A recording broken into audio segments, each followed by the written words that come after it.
Bismillahirrahmanirrahim. Assalamualaikum warahmatullahi wabarakatuh. Selamat siang, salam sejahtera buat kita semua.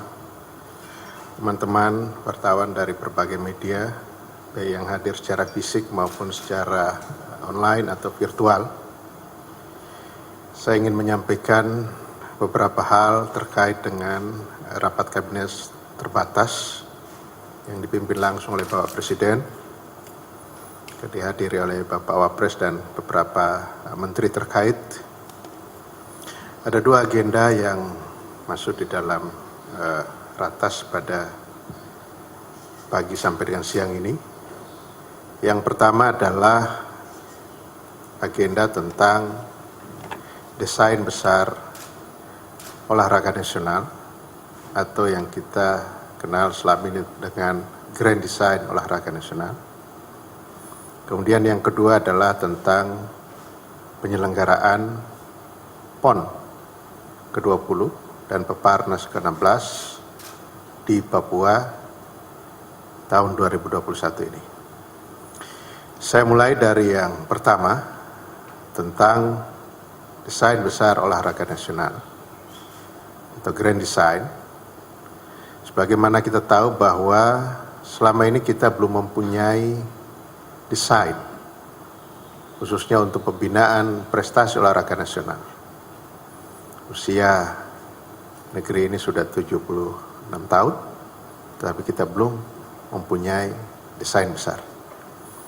Alhamdulillah atas arahan Pak Presiden, pada saat beliau memberikan sambutan dan arahan pada peringatan Haornas ke-37 tanggal 9 September tahun 2020 yang lalu, ada beberapa hal yang beliau arahkan kepada kami, yang pada intinya adalah Bapak Presiden meminta kepada kami untuk melakukan review total terhadap ekosistem pembinaan prestasi olahraga nasional, kemudian juga penggunaan big data. Selain itu juga arahan Bapak Presiden tentang menjadikan sport science sebagai unsur utama di dalam pembinaan olahraga nasional. Dan hal-hal lain juga disampaikan, tetapi kira-kira seputar itu. Nah, atas arahan Bapak Presiden dan perintah beliau ketika itu kepada saya sebagai Menteri Pemuda dan Olahraga, kami segera menyusun desain besar tentang olahraga nasional, tentu dengan kerjasama bersama-sama stakeholder lainnya, dengan KONI, dengan Komite Olimpiade Indonesia, dan NPC, serta perguruan tinggi, para akademisi, para praktisi di bidang olahraga. Ini kami lakukan selama beberapa waktu setelah mendapatkan arahan dari Bapak Presiden, dan setelah itu kemudian kami juga mendatangi kota-kota dan perguruan-perguruan tinggi untuk uji publik desain olahraga nasional, sehingga dalam perjalanannya itu juga mendapatkan masukan dari para praktisi, para akademisi, dan stakeholder olahraga.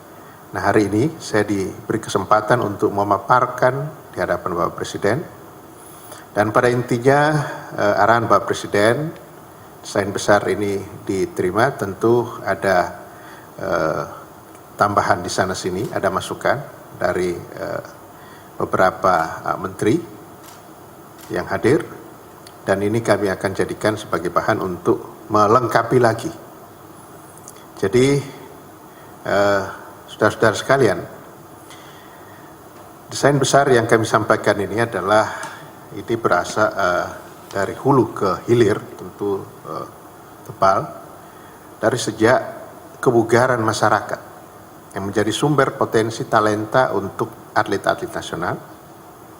Di samping itu juga kami merencanakan akan membuat 10 sentra pemusatan latihan di beberapa daerah tentu kita sesuaikan dengan potensi yang ada, dan yang paling mendasar adalah potensi talenta ketika di sekolah dasar.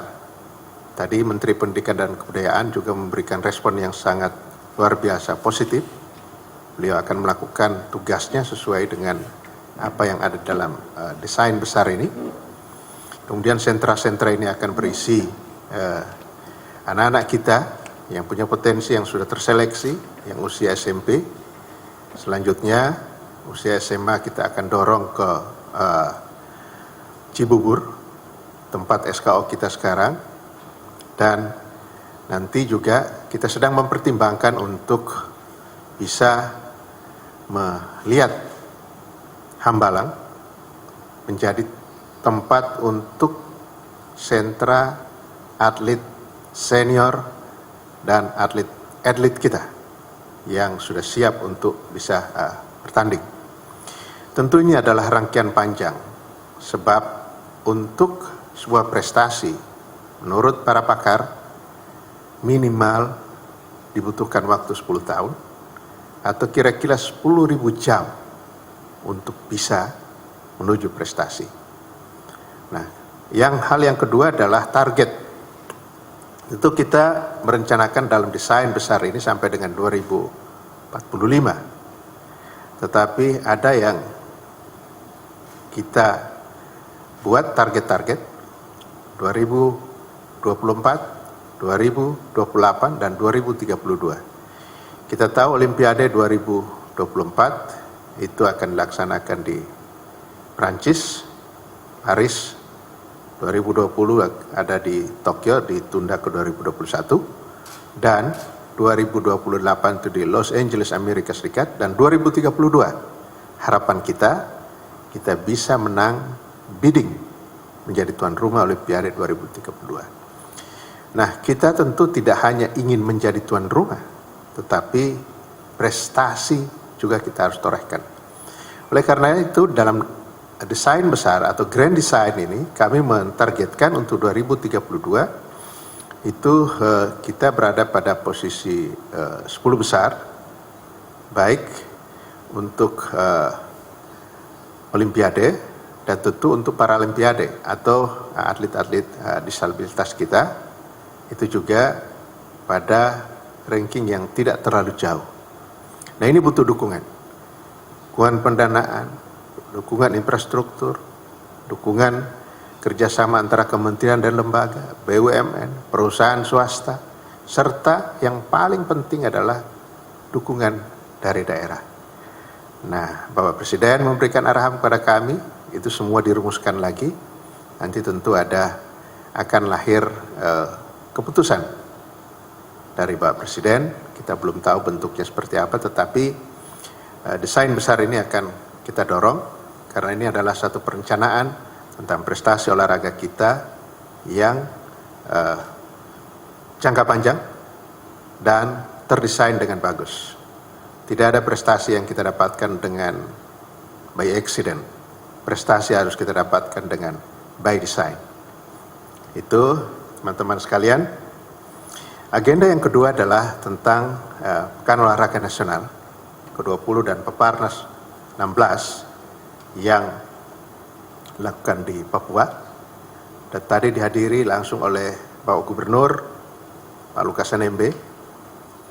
Beliau menyampaikan bahwa prinsipnya semuanya sudah siap dan kami juga melaporkan, maka pelaksanaan PON 20 itu pada tanggal 2 Oktober sampai dengan 15 Oktober 2021. Tentu ada pertanyaan, akan seperti apa pelaksanaannya? Kita akan lihat perkembangannya nanti, apakah ini akan dilaksanakan tanpa penonton, atau penonton terbatas, atau dalam kapasitas normal. Kita belajar dari Olimpiade Tokyo yang nanti akan dilakukan beberapa bulan ke depan.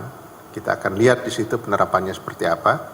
Protokol kesehatan tentu itu menjadi penting dan harus dilakukan dengan disiplin.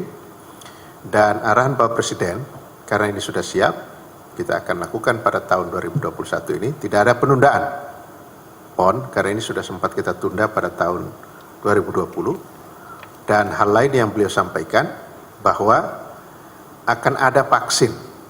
Kalau sekarang kan sudah ada, kami di Kemenpora, program vaksinasi untuk atlet, pelatih, dan tenaga pendamping itu sudah ada. Kita mulai tanggal 26 Februari yang lalu, dan sekarang masih terus prosesnya. Dan arahan Bapak Presiden, seluruh kontingen akan divaksin, baik atlet, pelatih, ofisial, tenaga pendukung. Bahkan juga Bapak Presiden mengarahkan masyarakat di sekitar venue itu harus divaksin untuk memastikan bahwa pada saat bulan Oktober nanti mereka sudah tervaksin semuanya. Dan kalau dilihat dari perjalanan pelaksanaan kegiatan vaksinasi, saya kira saya juga optimis bahwa nanti pada saatnya itu sudah tervaksin semuanya.